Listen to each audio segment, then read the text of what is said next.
God is within and without.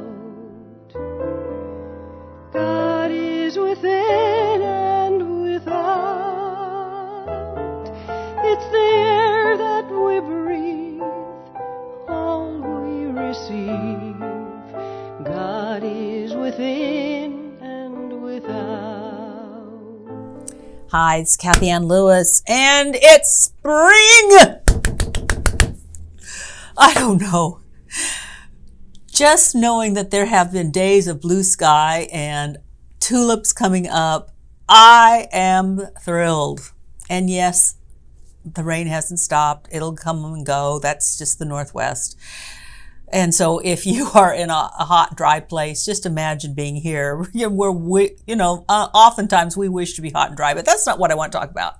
What I want to talk about is this idea that life wants to express and re-express itself. Life wants to expand and take over. Just ask the moss in my yard and the ivy on the trees and the ferns and the blackberries. They are spreading everywhere. Now, what's that have to do with faith?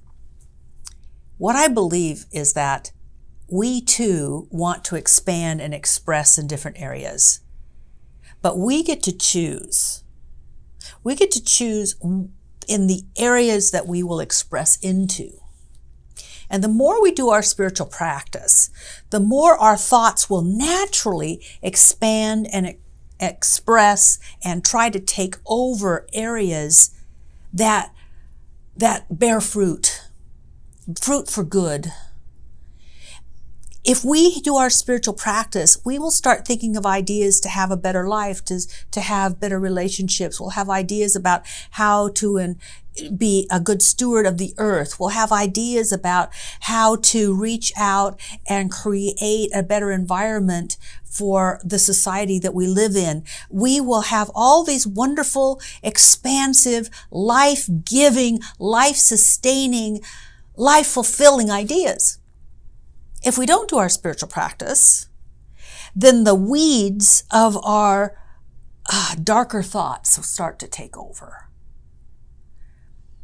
They just crawl on the ground like some of the berry vines that try to take over our pastures sometimes. And this comes from feeding on the news, allowing ourselves to eat pessimism, allowing ourselves to have self-doubt and self-deprecating ideas. And then that all of that muck creates a fertile ground for the thoughts that don't support us or those around us. Now, I'll give you an example. I bet some of you know someone that you're close to, either a relative or a close friend or a coworker, who can't see any good in almost anything. And it's like those roots go out and they will find trouble everywhere. And then there are others who can take a problem and turn it into a marvelous opportunity. They're all creating thoughts. Both of the pessimists and the optimists are creating thoughts, but those thoughts are created out of what they're feeding on.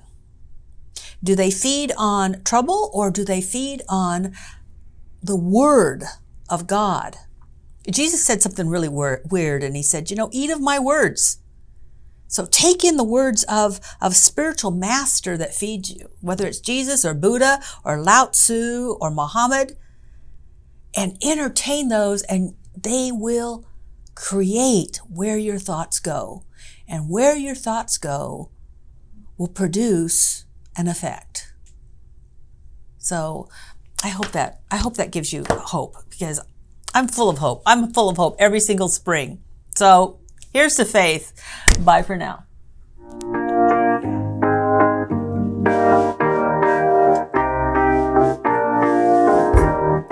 I am to sing of the glory of God.